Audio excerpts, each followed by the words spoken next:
Hello vinyl community and Happy New Year. I thought it's time I jumped in on the vinyl tag. So I'm going to do the one that was set up by Pretty Green Vinyl Guy. 20 questions, at least 20 records to show you. So let's get on with it. First question was best purchase of 2024.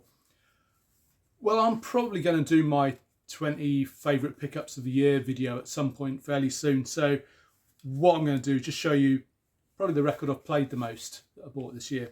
And that's got to be Invincible Shield by Judas Priest. This is such a good album. I would say it's a return to form, but they've not really had a dip, to be honest. How a band that's been going for, 50 plus years can still be turning out albums this good, I don't know, but a great record. I mean, the first track I heard off it was Panic Attack, which was released prior to the album, and I thought, well, if that's an indication of the quality of the rest of the album, it's going to be well worth picking up, and it absolutely is. It's superb. You've got tracks like Crown of Horns, which is probably the most commercial track on here, but Priest have never been averse to doing a good catchy song as well as more harder hitting ones. And my personal favourite on here is probably Escape from Reality, which I think is a great tune. So this has been getting a ton of play this past few months. Question number 2 is my best LP of 1974. Well, actually it's supposed to be 1975. It's going to be an LP that's 40 years old in 2025. So I've gone with Black Sabbath Sabotage, which on any given day is my favourite Black Sabbath album.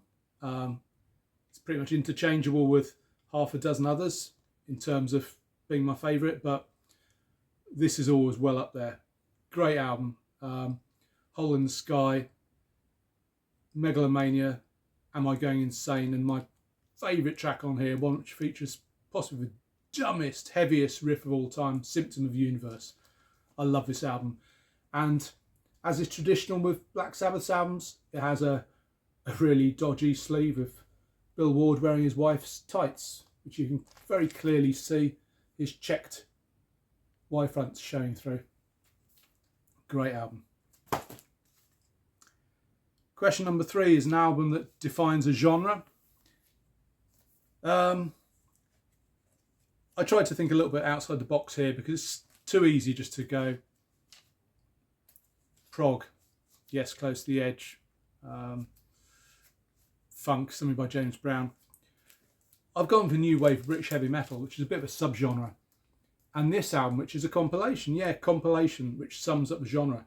And the reason it does is because the new wave of British heavy metal, or NWOBHM as it's become known, was more of a movement than a genre, because it basically pulled together all these long-haired rock bands who were out in the cold a little bit when punk hit, and gave them a movement to sort of become a part of. So you get your heavy bands like Iron Maiden and Angel Witch on here, who are very different anyway. Angel Witch always had that kind of doomer rock thing going on. Iron Maiden, everyone knows. And then you've got bands like Praying Mantis, who were much more slick and melodic and had that kind of almost American AOR feel to some of their material. And then you got Samson, who do a blues rock number on here, and a band called Nuts, who've been around for years. So quite how they got hauled along with the new wave of British heavy metal, I don't know, but they were a really good band. I'm a big fan of them. And they changed their name shortly after this to Rage to try and rebrand, I guess. But yeah, the thing about NWOBHM was it really didn't have a sound. It was just heavy bands who got a push from this particular movement. And they weren't all British. The EF band are on here, who was Swedish.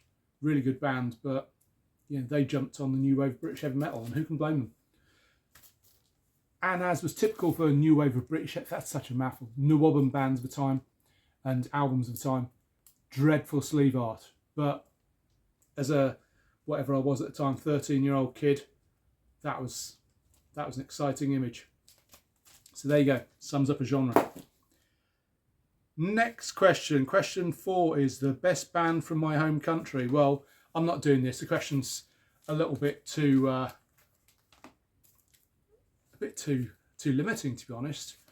Going to have an awful lot of people coming out the same band, so I'm going to pretend I misheard the question, and I'm going to show you my favourite band, or one of them certainly, from the home counties, which, for those of you who don't know what that is, and it's probably most of the Americans watching, the home counties are, well, counties are almost like small states, I suppose, but they're the counties that surround London. So you've got Hertfordshire and Essex and Bedfordshire, and in this band's case, Surrey. And it's the Stranglers, who were known originally as the Guildford Stranglers. They're from Guildford in Surrey. And this is their debut album, Rattus Norvegicus. Great album, really good band. They were lumped in with the punk scene. I think they're quite happy to ride its coattails.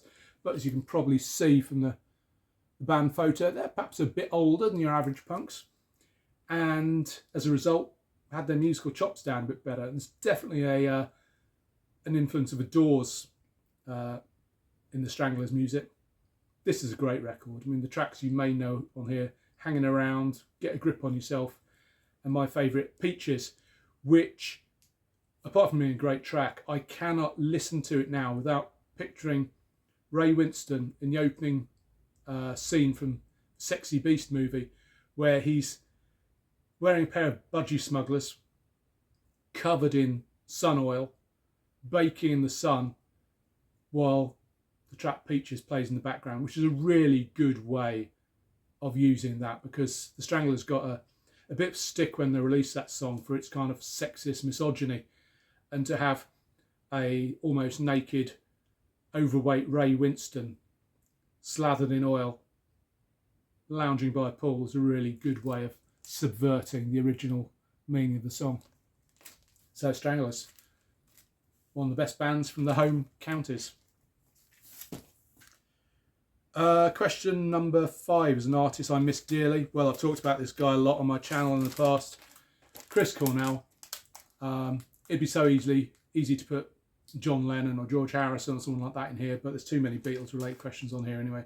So this guy, I feel like he'd only just begun. Yeah, he was 50 something when he died, but was still turning out great music.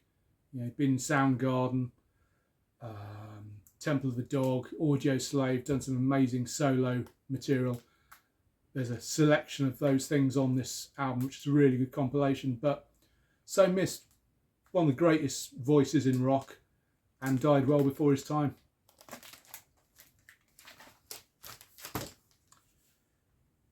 Question number 6. Best live album in my collection. This is another tough one.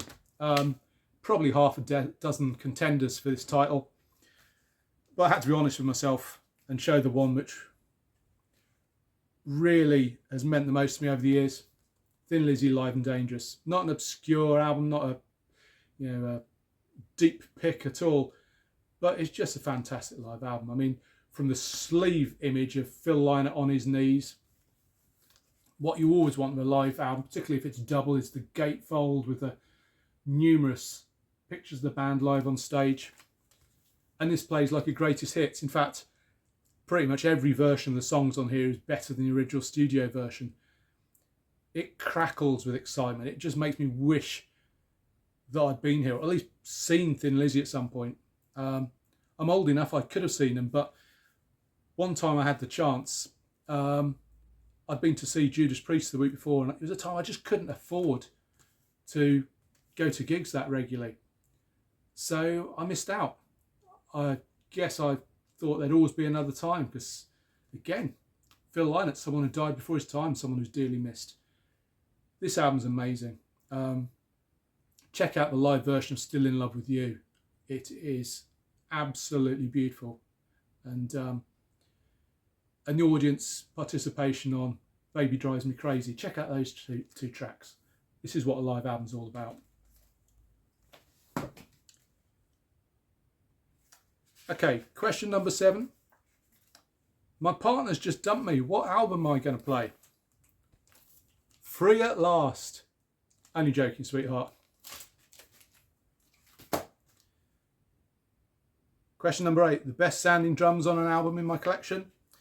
Very tempting to put John Bonham in here, but everyone's going to do that. This is a record, and this is a drummer who I have so much time for. Alex Van Halen's drums on Fair Warning are phenomenal. And to be honest, on every album he played on with Van Halen, they're phenomenal.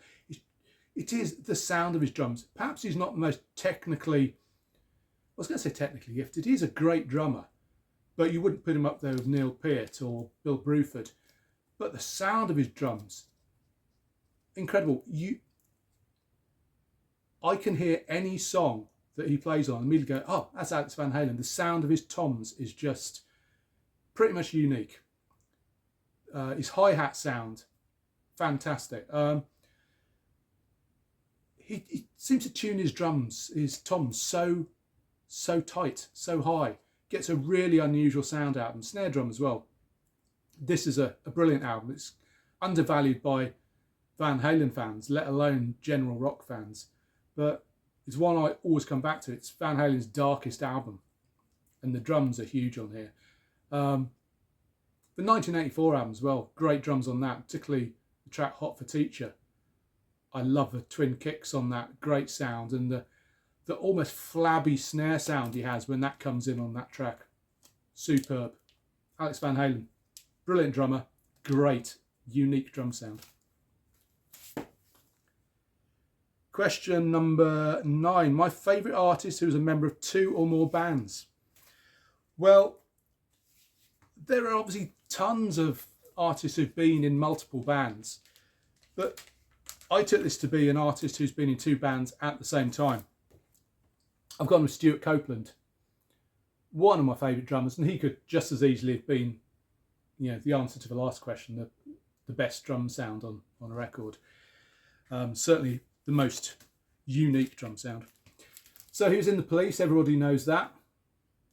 His style of drumming revolutionised music. I don't think that's an exaggeration at all. But at the same time as he was in the Police, he also released records under the name of Clark Kent. And he did this because the Police were on an absolute roll at the time. And I think he didn't want to distract attention away from their career trajectory, and thought if he disguised himself, pretended he was a different person, he could release these kind of spiky new wave records without interfering with the Police's master plan. So he kind of disguised his appearance. He's got some kind of a plastic clear mask over his face there. Another one of his singles here, he's got a bandana around his face. But it's unmistakably Stuart Copeland. And it sounds quite a lot like the sort of spikier new wave sort of side of the Police anyway. And this particular one was a 10-inch record on green vinyl. But yeah, Stuart Copeland in 2 bands at the same time. Right, next question is Beatles or Stones? Okay. People have taken this question one of 2 ways. Either choose who they prefer, the Beatles or Stones, or they say, I much prefer X to either of those bands. I'm just going to go with the Beatles. I mean, to be honest, if I'd had to choose my all-time favourite band from my home country, it would have been the Beatles, which is why I didn't do that. But the Beatles win over the Stones every time. They were together for, 8 years? And think about what they achieved in 8 years. They created new genres. They, basically they're responsible for power pop. There's the kind of almost proto-metal of Helter Skelter. There's music concrete. There's psychedelia. There's world music. There's, sitar became a mainstay of psychedelia because of George Harrison. The Stones were not originators. They were great at what they did. They're still really good at what they do. But the Beatles achieved more in 8 years than the Stones have in, how long's it been? Pushing 60 years. And I picked this German copy of All You Need Is Love about a month ago, so it seemed appropriate to show it now. Question 11 is, I find a bag of weed, what am I going to listen to? Well, people tell me that smoking weed enhances the listening experience. Obviously, I wouldn't know. My kids might be watching. So you could arguably show any album, because all music is enhanced by weed. It definitely increases oral pleasure, AURAL. But I've gone with Tangerine Dream's Cyclone album. Like I say, it could have been any album in the collection, but this has been road tested and it definitely fits the bill. This isn't everyone's favourite Tangerine Dream album. In fact, it's generally looked down on because it features, God forbid, vocals, and vocals which people argue aren't very good. And no, who's it? Steve Jolliffe, who sings on this. He hasn't got the greatest voice in the world, but it fits the sound perfectly. Check out the track Bent Cold Sidewalk to see what I mean. It'll either connect with you or it won't. But I love this album. It's the first thing I ever heard by Tangerine Dream. A friend of mine at school had this album and I'd never heard anything like it. Loved it then, still love it today. Great record. Question number 12. An LP from the 1980s I still listen to? Well, why wouldn't I listen to it just because it's from the 80s? There are hundreds, if not thousands, of records in this room from the 80s that I still listen to and love. But I thought I'd pick something which has a very typical 80s production sound and all the sort of bells and whistles that went with that I still love and don't find those kind of production tricks intrusive at all. It's Rick Springfield's Tao album. He gets looked down upon a fair bit, partly I suppose because he's best known in the States for having been in a daytime soap opera. But, you know, he was in the Zoot when he was back in Australia, sort of psych pop band, produced some great stuff and probably one of the best versions of Eleanor Rigby you're going to ever hear. He's done power pop, he's done slick AOR, and he's done really intelligent, glossy, high-tech pop rock like this. And yeah, it's slathered in that kind of Fairlight synth sound and synth drums and, you know, all the studio trickery you'd expect from an 80s production. But this is a great album. The songs beneath that are superb, and in some ways they're enhanced by that particular sound. Dance the World Away, Stranger in the House, Celebrate Youth, and the sensitive piano ballad My Father's Chair, which is about how he feels about looking at his father's empty chair after he's passed away from cancer, is just a heartbreaking song. And this is a great album, one I do listen to regularly. Question 13 is an artist whose political stance has soured me.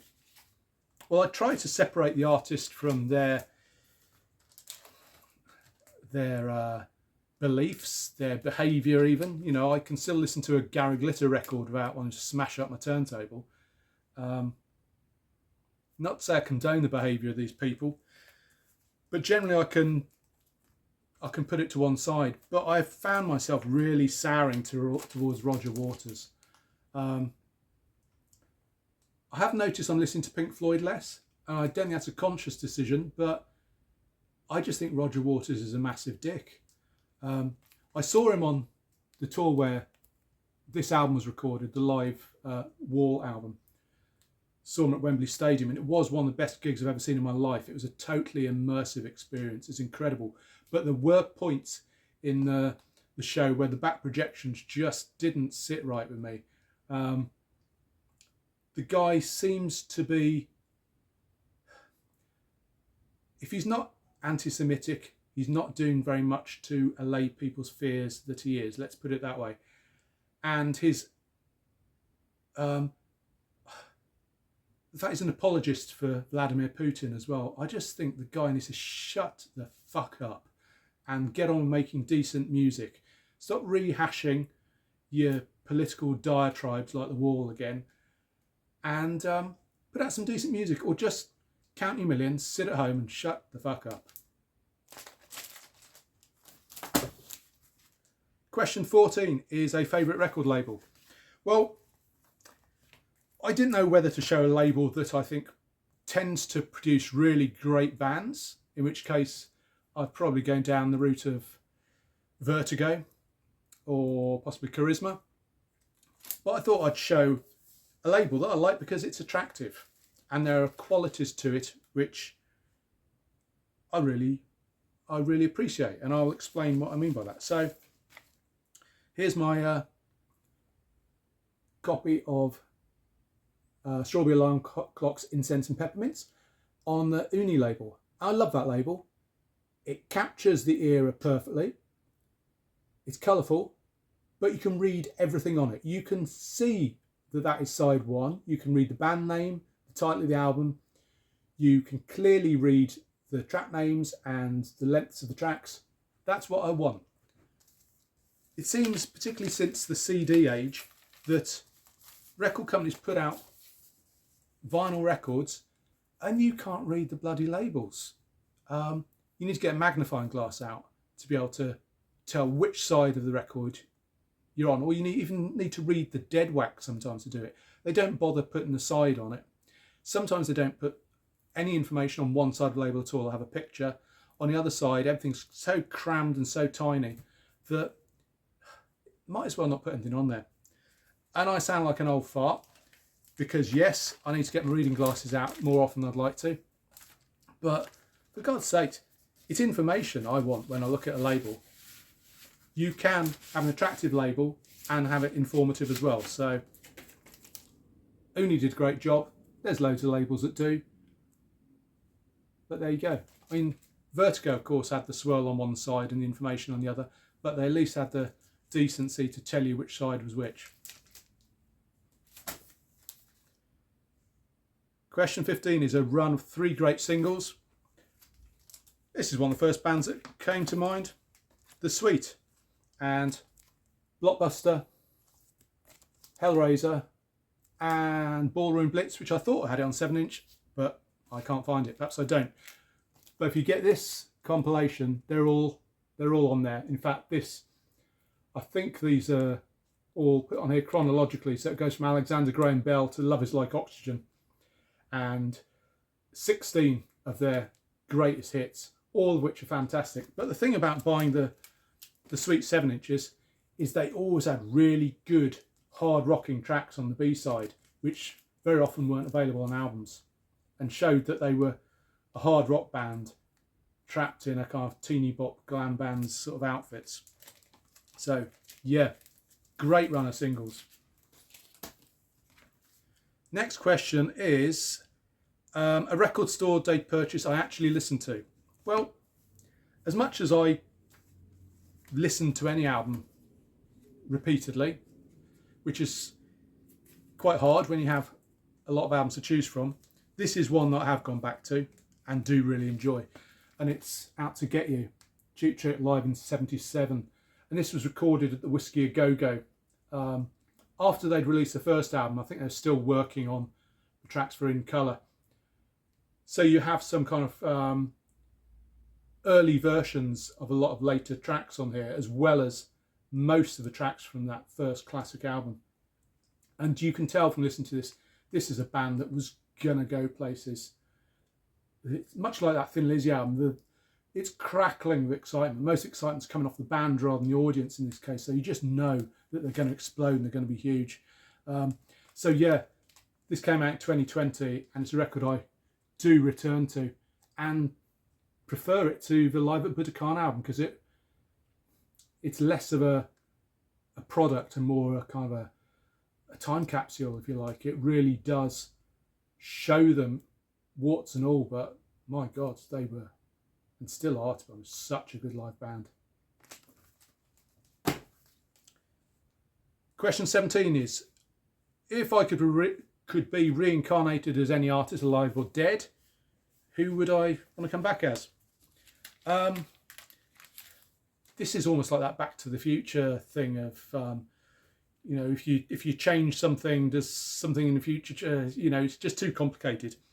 And if someone's not dead, how can you be reincarnated as them? And if you came back as someone's already dead, would you live the same life they've lived, or would you pick up where they... Anyway, too complicated.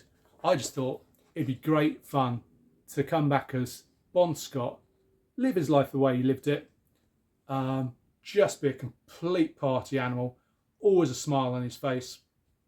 You know, I don't think he could believe his luck. He'd been in a couple of bands who were real also-rans, I think, in Australia. The Valentines and Fraternity. He was a bit of a hippie in Fraternity. I mean, look up the footage on YouTube, it's there. And then he hooked up with Young Brothers, and he ran with it. He just became the ultimate hard-living, lascivious rock star, hugely missed. AC/DC are a massive band now, but they wouldn't be where they are without Bon's involvement. Absolute legend.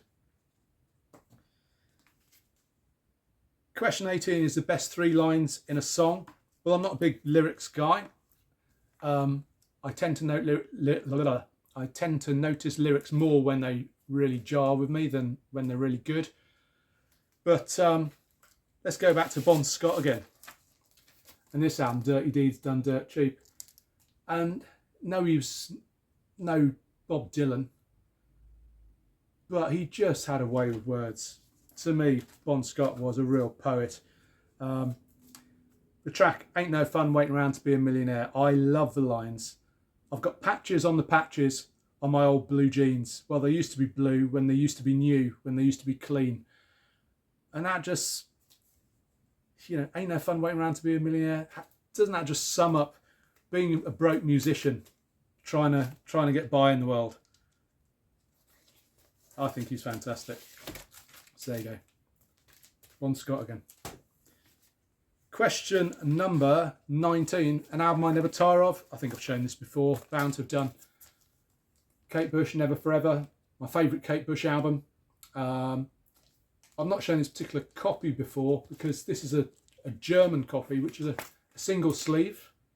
My other copies are gatefolds, but unusually they reproduced what was inside the gatefold sleeve on the inner sleeve of this one. Brilliant, brilliant album. Every track is a winner, but it's got the singles Breathing, Babushka and Army Dreamers on here.